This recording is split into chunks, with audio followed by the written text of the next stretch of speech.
족속들이 이스라엘 백성들이 하나님의 인도로 요단강을 마른 땅처럼 건넜다는 소문을 듣고 완전히 정신을 잃을 정도로 공포에 빠져 있는 것을 봅니다.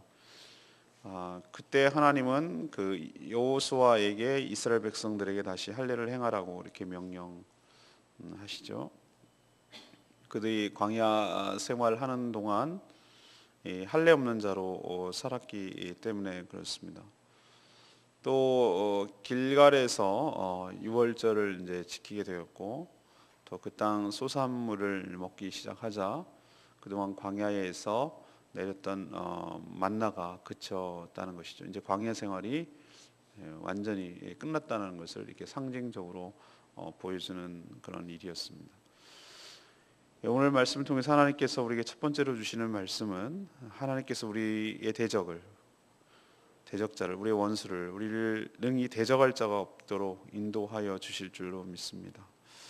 하나님께서 모세가 죽어서 엄청난 그 부담감과 두려움에 빠져 있는 여호수아에게 찾아오셔서 여러 가지 약속을 하시는데, 그 중에 여러분이 기억하시겠지만 1장 5절에 보면은 내 평생에 너를 능히 대적할 자가 없으리니 너와 함께 있을 것임이니라, 이런 약속을 하셨어요.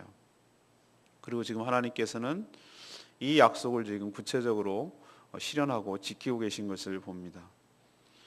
이스라엘 백성들은 하나님의 명령에 따라 이 언약궤로 상징되는 하나님의 인도하심을 힘입어서 넘실대고 뚝까지 물이 흘러가는 그 요단강을 우기철에 마른 땅처럼 건넜습니다. 어저께 묵상했던 얘기죠. 가나안 족속들은 이 소문을 들었습니다. 왜 안 듣겠습니까? 지금 초긴장 상태에 있는데 요단 저쪽에 지금 이스라엘 족속들이 진을 치고 이쪽으로 넘어온다는 얘기를, 소문을 다 듣고 있었는데, 실제로 이제는 강을 건넜다. 그것도 그냥 건너는 게 아니라 우기철에 자신들도 그쪽에 사니까 이 지형과 특성에 대해서 잘 알죠. 이때는 배로만 건널 수가 있지 맨발로 건넌다는 건 그들도 상상도 못할 일이라는 걸 알고 있어요. 그럼에도 불구하고 홍해처럼 그렇게 건넜다라는 소문을 듣고서 오늘 1절 표현에 의하면 요단 서편 아모리 족속 모든 왕, 그다음에 가나안 사람들의 모든 왕, 그러니까 이게 바로 이스라엘 백성들의 정복 대상이라고 할 수 있는 것이죠. 이 모든 사람들이 마음이 높고 소문을 듣고 또 정신을 잃었다, 이런 표현을 쓰고 있습니다. 완전히 패닉 상태에 빠졌던 것이죠. 그렇지 않아도 이미 소문을 통해서 저 이스라엘 백성들이 최강국 이집트를 상대로 출애굽하고 홍해라는 바다를 마른 땅처럼 건넜다는 얘기, 그리고 자신의 동족이라 할 수 있는 아모리 족속을 요단 동편에서 쓰러뜨리고 이미 그 땅을 확보했다는 소문 때문에 극도의 경계를 하며 공포에 떨고 있었는데, 이제는 우리 차례구나 라고 생각은 하고 경계를 하고 있었는데, 이제야 코앞까지 밀고 들어왔다는 것이죠. 자신들의 영역까지 요단강을 건너서 딱 들어왔다는 소문을 듣고 이제 죽었구나 라는 공포에 빠지는 것이죠.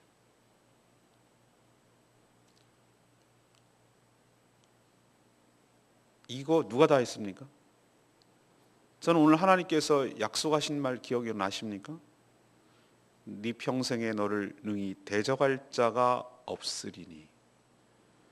하나님께서 다 하고 계신 것을 보이시죠? 싸움은 우리가 하는 것이 아닙니다. 이미 하나님께서 사전 작업을 통해서 다 하고 계신 줄로 믿습니다. 심리적으로 지면 지는 것이죠. 우리 속담에 호랑이 굴에도 들어가 정신 차리면서 한다. 이미 이 게임은 졌어요. 끝났어요. 하나님께서 그렇게 하시도록 적들을 제압하시고, 적들이 강한 척하지만, 겉으로 보기에는 강해 보이지만 완전히 두려움에 빠져서 게임이 되지 않도록 우리의 삶을 이끌어 갈 줄로 믿습니다. 여러분이 착각하고 두려워할 것인데, 우리의 사단마귀 원수 그리고 모든 그 따르는 귀신들은 예수의 이름을 두려워합니다. 그리고 그 이름에 굴복당합니다. 예수의 이름에 권세가 있을 줄로 믿습니다. 이게 우리가 하는 것입니까? 이스라엘 백성들이 그 두려워하는 것입니까? 아니죠. 이들이 정확하게 표현하면은 이스라엘 뒤에서 편에 서서 역사하시는 하나님을 두려워하는 것이. 우리의 원수 공중 권세 잡은 자들이 우리를 두려워하는 것입니까? 우리 안에 계신 성령 하나님, 우리 안에 계신 예수 그리스도의 이름을 두려워할 줄로 믿습니다.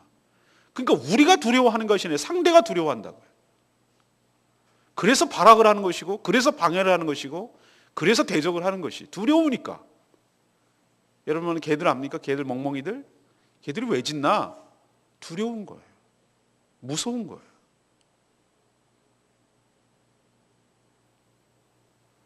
그러니 우리가 두려움에 떨 것이 아니고 우리 안에 예수 그리스도의 능력이 있음을 믿으시고 하나님께서 그 원수들을 제압하시고 그들을 공포에 빠뜨리게 하시고 그들이 두려워 떨게 하실 줄로 믿고 담대하게 나가 그 땅을 차지하시고 그 땅을 정복해 가시고 거침없이 나가시는 저와 여러분 되기를 간절히 소망합니다. 우리가 밀리는 게 아니라는 거예요. 여러분 기억나시죠? 귀신도 우리를 알아봐요. 여러분 유명한 일이 있잖아요. 그 얘기 들으셨죠? 전 듣고서 참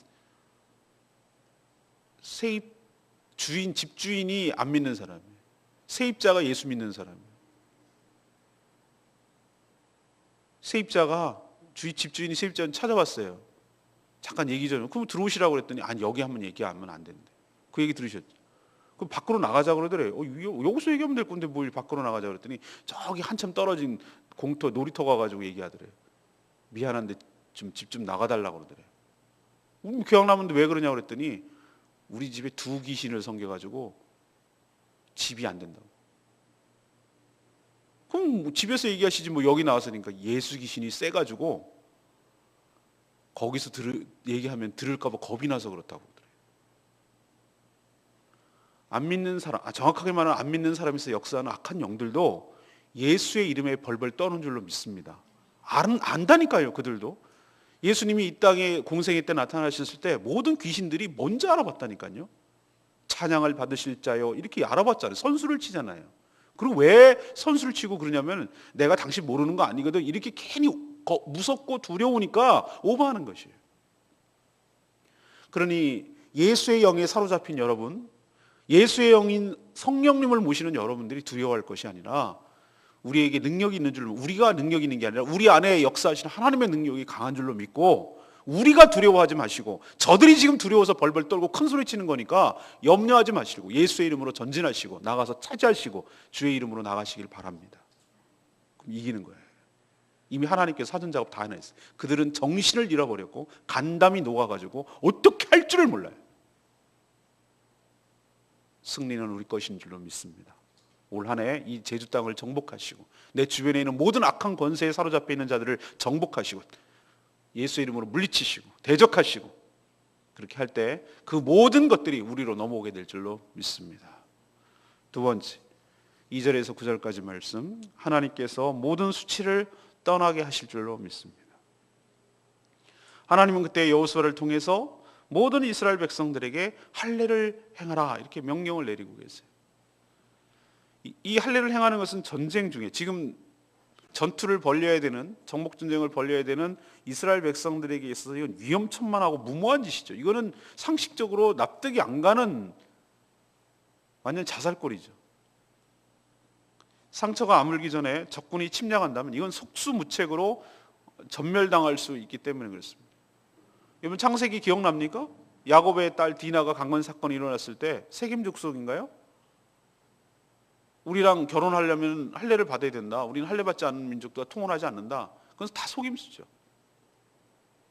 그랬을 때 어떻게 했습니까? 야곱의 아들들이 그 할례 받고 아물려고 하고 있는 그 순간을 노려서 세겜 족속에 다 쳤잖아요. 다 전멸시켜 버리잖아요. 만약에 이런 식으로 적에게 이런 정보가 들어갔다. 이거는 완전히 그냥 되치기를 당할 수 있는 위험천만한 일이죠. 근데 하나님께서 왜 이 타이밍에 이런 일들을 행하라고 하셨을까? 여러분 할례가 어떤 성격을 지녔는지를 알게 될 때에 전혀 다른 이야기가 됩니다. 할례는 하나님의 언약 백성이라는 표시를 내 몸에 내는 것이에요. 그것을 깨닫게 하려는 것이죠.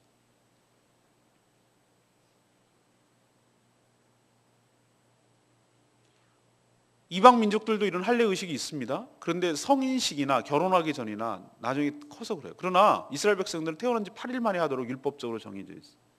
얘는 따로 구별된 예라는 거예요.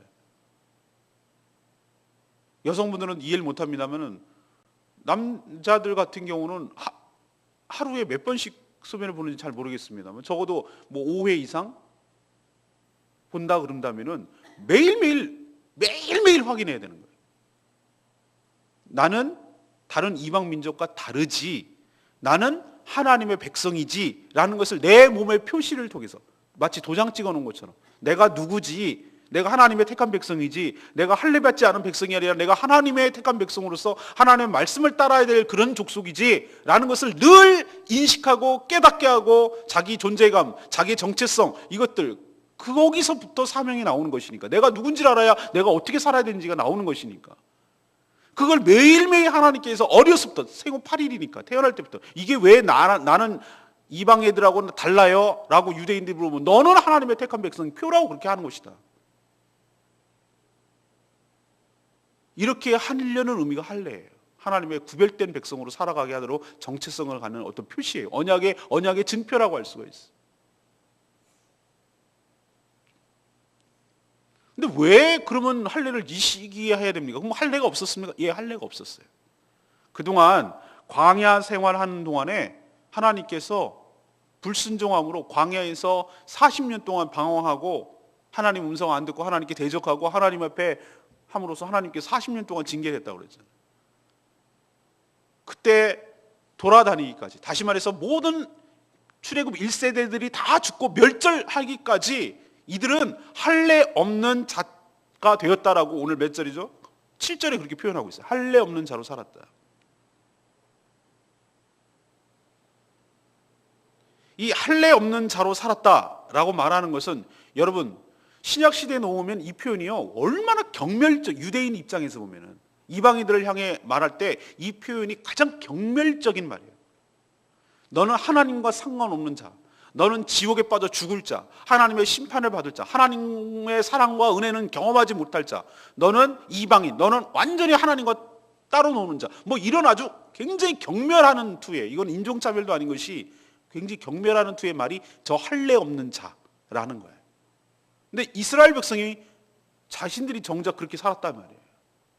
왜? 하나님께 불순종하고 하나님 옆에 말씀을 듣죠. 6절에 그런 표현을 쓰고 있어요. 하나님의 말씀을 청종치 않음으로 막 살았다는 거예요. 여러분 기억하십시다. 하나님이 택한 백성이라고 하더라도 하나님의 말씀을 듣지 않고 자기 멋대로 살면은 이런 표현을 쓰는 거예요. 살기는 사는데 광야에서 돌아다니고 다 그 못된 습관들, 못된 죄악 습관들이 다 멸절되고 죽기까지 하나님 앞에 광야를 돌리는 거예요. 믿었지만 믿지 않은 것처럼 사는 거예요. 택했지만 하나님의 택한 백성이지만 할례 없는 자처럼 살 수도 있다는 것을 여러분 명심하셔야 돼요. 그래서 이렇게 할례 없이 사는 존재였는데, 이방인과 하나도 다를 바 없이 그렇게 살아온 인생이었는데, 하나님께서 이 시점에, 다시 말해서 정복전쟁이 본격적으로 시작되고 있는 이 시점에 할례를 행하게 하심으로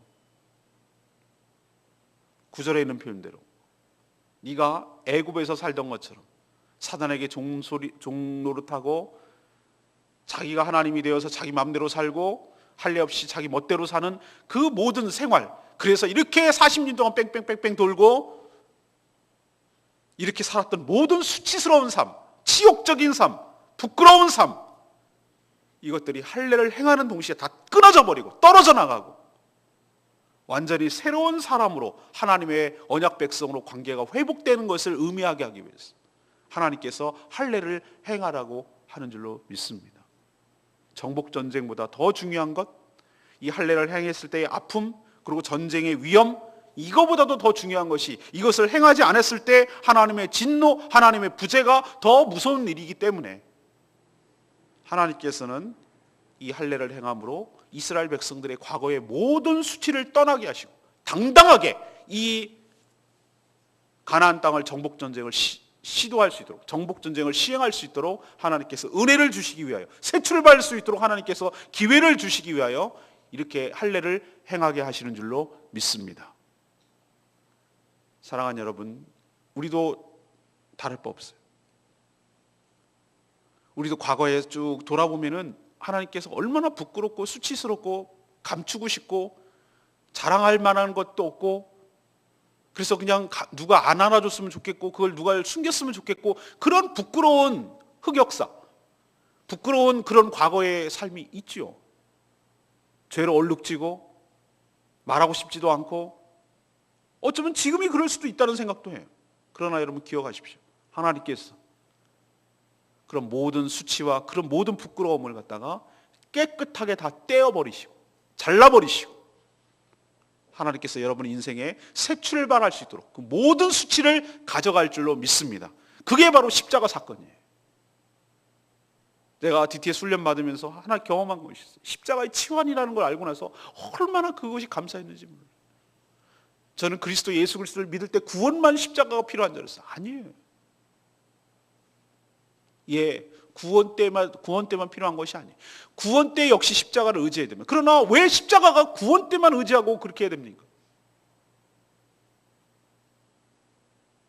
정말 우리가 부끄럽고 말하기도 싫고 창피하고 그런 모든 부끄러움의 역사들이 십자가로 끌어안았어.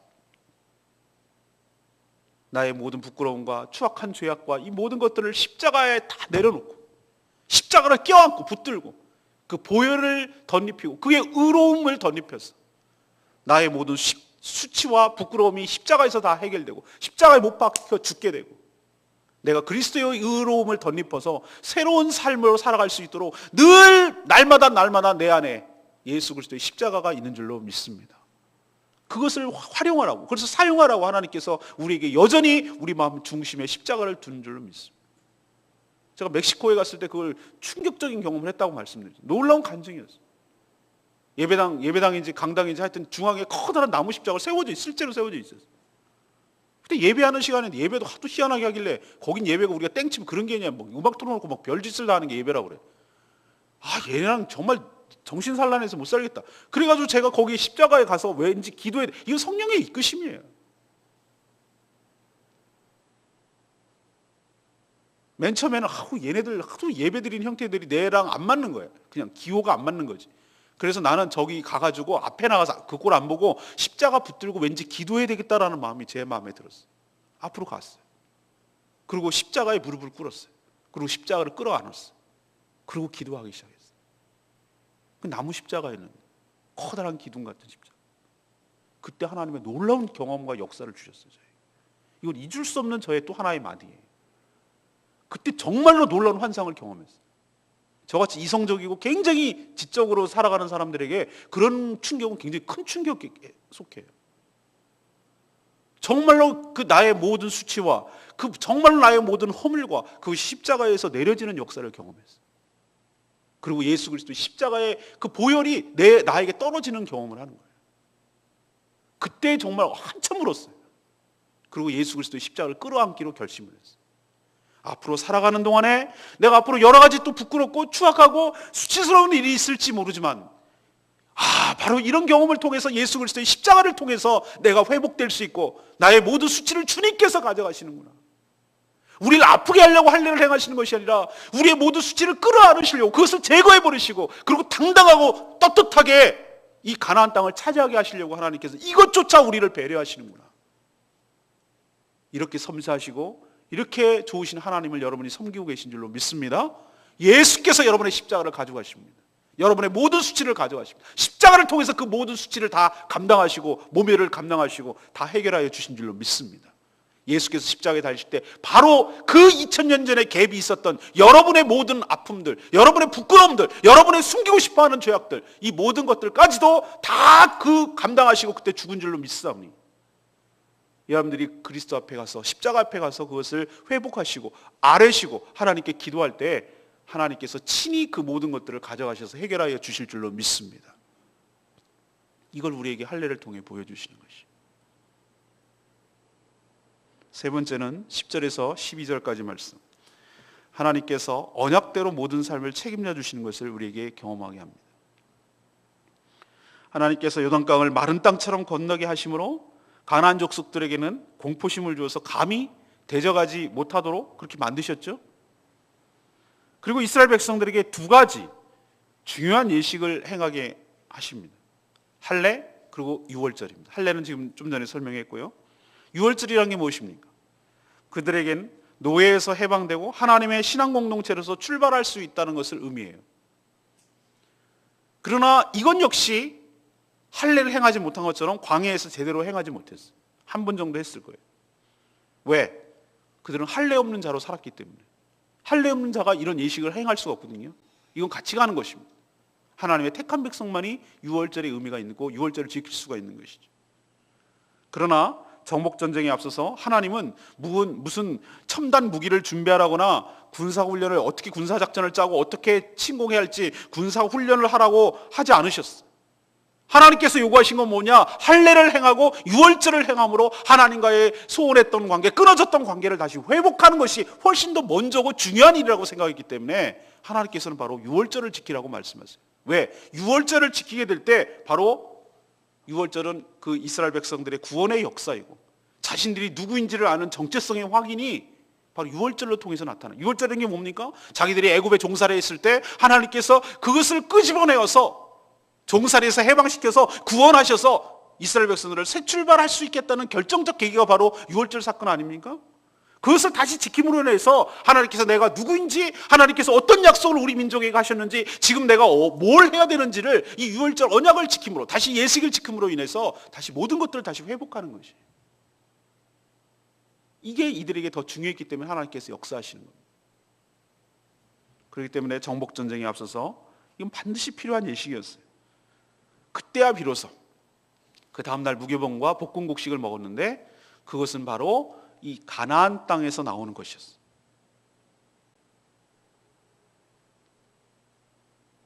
그리고 그때야 비로소 만나가 그치게 되는 것입니다. 만나가 그쳤다. 이제는 너희들의 방황과 너희들의 광야 생활이 끝났다. 이제는 구체적으로 너희들이 이 약속의 땅에서 젖과 꿀이 흐르는 이 땅에서 나오는 것들을 먹고 살게 될 것이다. 하나님께서는 이렇게 구체적으로 반드시 자기가 한 약속에 대해서 책임을 지시는 분이다. 이걸 우리에게 보여주시려고 하나님께서 이렇게 하시는 줄로 믿습니다. 다시 말해서 특별한 기적이라고 할 수 있는 만나가 그치고 이제는 우리의 일상 가운데 기적이, 하나님의 은혜가 지속된다는 것을 우리에게 보여주시려고 이런 놀라운 역사를 일으켜 주신 줄로 믿습니다. 하나님께서 여러분의 삶을 책임져 주실 줄로 믿습니다. 광야에서도 하나님께서 특별한 은혜로 책임져 주시고, 그리고 약속한 것을 성취해서 이 땅을 살아가는 동안에도 필요한 모든 것들을 채워주시고 궁극적으로 우리를 천국으로 인도하셔서 그 약속대로 성취해 주실 줄로 믿습니다.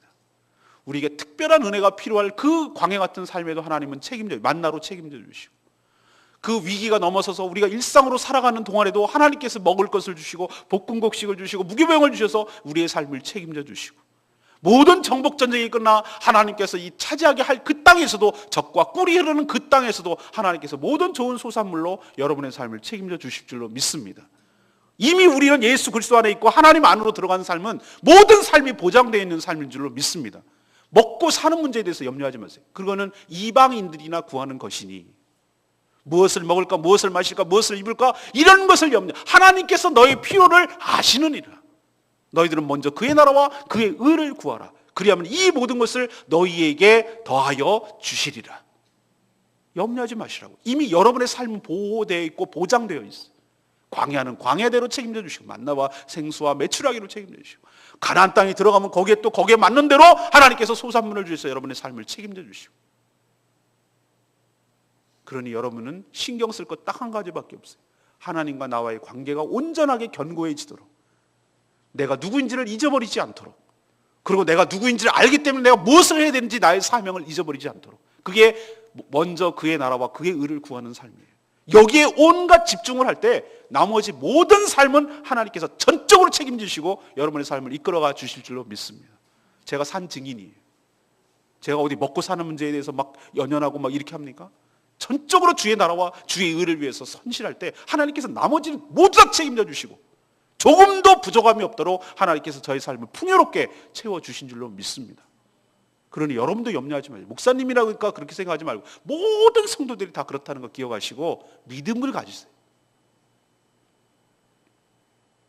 레마의 말씀이 8절 말씀, 또 그 모든 백성이 할례 행하기를 마침에 백성이 진중 각 처소에서 머물며 낫기를 기다릴 때,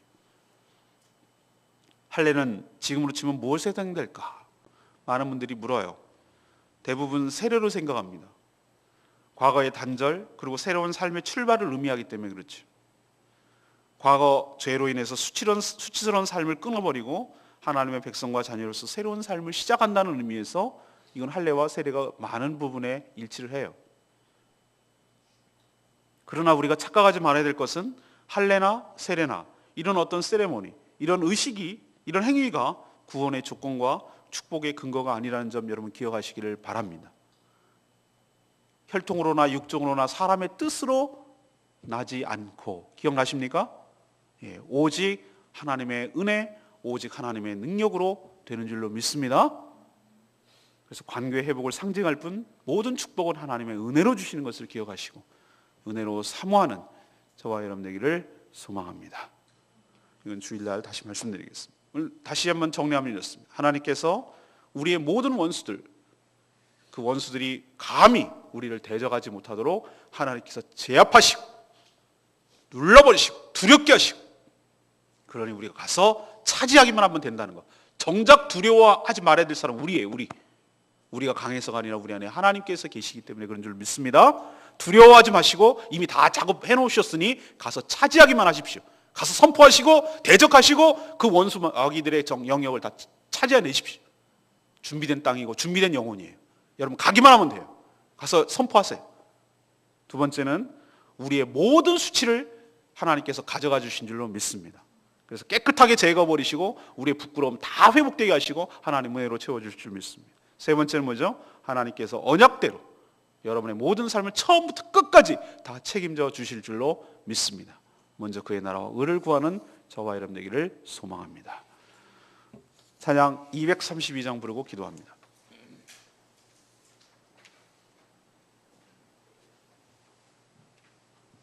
나의 가는 길 그렇습니다. 주님 인도하시네. 주님 인도하시네. 주님 인도하시네.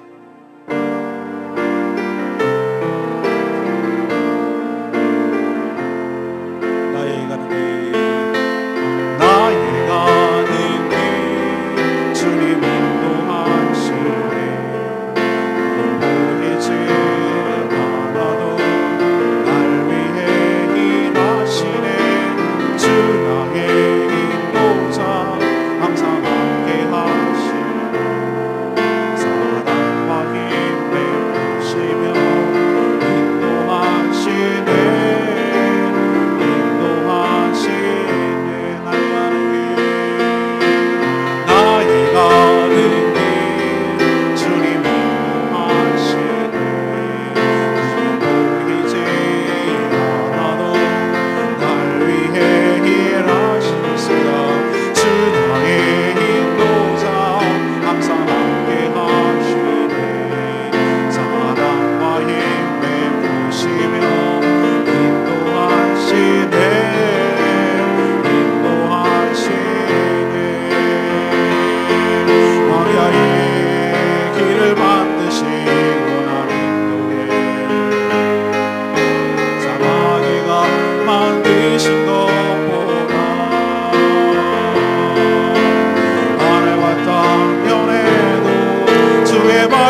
사실 고백하고 믿으십니까? 하나님께서 여러분의 삶을 인도해 가십니다. 어떨 때는 내 눈에 보이지 않습니다. 그러나 보이지 않게 이미 사전 작업 다 해놓으셨습니다. 적들의 간담을 서늘하게 만들어 놓고 간담이 높게 만들고 정신을 잃어버려서 우리가 가서 차지하기만 하면 되도록 하나님께서 이미 다 사전 작업을 해놓으셨어요. 그리고 우리의 삶을 이끌어 가십니다. 내가 너를 축복한다. 내가 너와 함께한다. 능히 대적할 자가 없게 하리라. 아무것도 없는 곳에서 사막 같은 내 인생에서 나의 삶을 이끄시고 강을 사막에서 강 같은 나의 생수를 만들어내시고 길을 만들어내시고 모든 것은 다 변하지만 나의 모든 삶 속에서 새 일을 행하실 주님을 바라보며 나가기를 원하시고 그 믿음을 온전히 회복하시기를 간절히 바랍니다. 올 한 해 하나님께서 놀라운 일들을 행하실 것을 기대하시고 입을 크게 벌리시고 하나님께 기도하고 간구함으로 하나님께서 새 역사를 창조해내실 그 하나님을 바라보고 승리하는 복된 하나 되도록 하나님의 주여 외치며 나가기를 원합니다. 주여 하나님 그렇습니다. 하나님께서는 하신 말씀에 대해서 책임을 지시고 약속하신 것을 반드시 지키시는 하나님 것을 고백합니다. 여호수아에게 내 평생에 너를 능히 대적할 자가 없으니 너와 함께 있을 것이며 하나님이 약속을 하셨는데 하나님이 실제로 그렇게 행하셨습니다. 넘실대는 요단강을 마른 땅처럼 건너게 하심으로 가나안 모든 족속들이 완전히 패닉 상태에 빠지게 했습니다. 소문을 듣고 마음이 녹았고 정신을 잃어버리게 함으로 그래서 가서 차지하기만 되도록 하나님께서 사전 작업을 다 하게 하시는 것입니다. 하나님 우리가 두려워할 것이 아니라 저 원수 사단마귀가 귀신들이 예수 그리스도만 베풀어가며 벌벌 떨고 있는 것을 기억하고 하나님이 제주 땅을 우리에게 붙여주셨사오니 이 제주 땅에 예수 그리스도를 믿고 완전히 예배하는 땅으로 바뀌도록 저희들을 사용하여 주시옵시고 저희들이 먼저 이를 위하여 헌신하는 저희들 될 수 있도록 은혜를 주시옵소서. 우리 과거의 모든 수치로 하나님 할례 없는 자처럼 살았던 모든 수치를 다 떠나가게 하여 주시옵시고 기억조차 하기 싫은 아픔과 수치와 부끄러움들을 할례와 함께 깨끗하게 사라지고 다 사라지게 해주시고 새 출발할 수 있도록 은혜 베풀어 주시니 감사합니다. 우리에게 십자가의 능력을 주셔서 모든 삶을 회복해 주시는 하나님을 인하여 다시 한번 신뢰하고 나가기를 원합니다. 하나님 열정을 행함으로 우리가 누구인지를 깨닫게 하여 주시옵시고 하나님 우리의 정체성을 깨닫게 하여 주시옵시고 전국전쟁에 앞서 하나님과 관계를 회복하게 하시고 하나님께서 그 땅의 소산물을 먹게 하시므로 하나님께서 약속을 어떻게 지키시는지를 우리에게 보여주시니 감사합니다. 우리의 삶도 책임져 주시며 우리의 삶도 인도하여 주실 것을 믿습니다. 오늘 한 해 주님의 은혜로 사는 복된 하나 되게 하여 주시옵소서. 주 나의 인도자 항상 함께 하시네 사랑과 힘을 주시며 인도하시네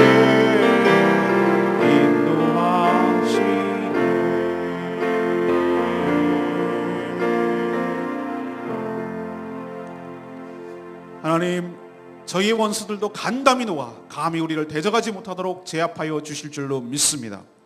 그동안 하나님의 말씀에 불순종하며 할례 없이 산자처럼 살아온 저들을 불쌍히 여겨 주시옵시고 십자가를 통해서 다시 온전히 회복하여 주시옵소서. 이제는 과거 사탄에게 종노릇하며 죄밖에 짓지 않고 수치스럽게 살아온 모든 삶을 완전히 청산하고 그리스도 안에서 성령으로 거듭나 새로운 삶을 살기를 원합니다. 저희들 자신이 누구인지를 잊지 않기를 원합니다. 약속을 신실하게 지키시는 하나님, 저희들도 약속의 땅으로 인도하여 주시옵시고 이 땅을 정복하게 하여 주시옵시고 복음으로 주의 능력으로 성령으로 정복하게 하여 주시옵시고 일평생 주의 은혜로만 살아가는 복된 인생 다 되게 하여 주시옵소서. 오늘 하루도 주님의 은혜로 살기를 원합니다. 주님 축복하여 주시고 저희들의 발걸음을 인도하여 주시옵시고 마땅히 해야 될 일들, 마땅히 해야 될 말들, 돌아봐야 될 일들, 기도해야 될 일들 무엇이 우선순위인지를 잃어버리지 아니하고 순서에 따라서 지혜롭게 행하는 저희들 되게 하여 주시옵소서.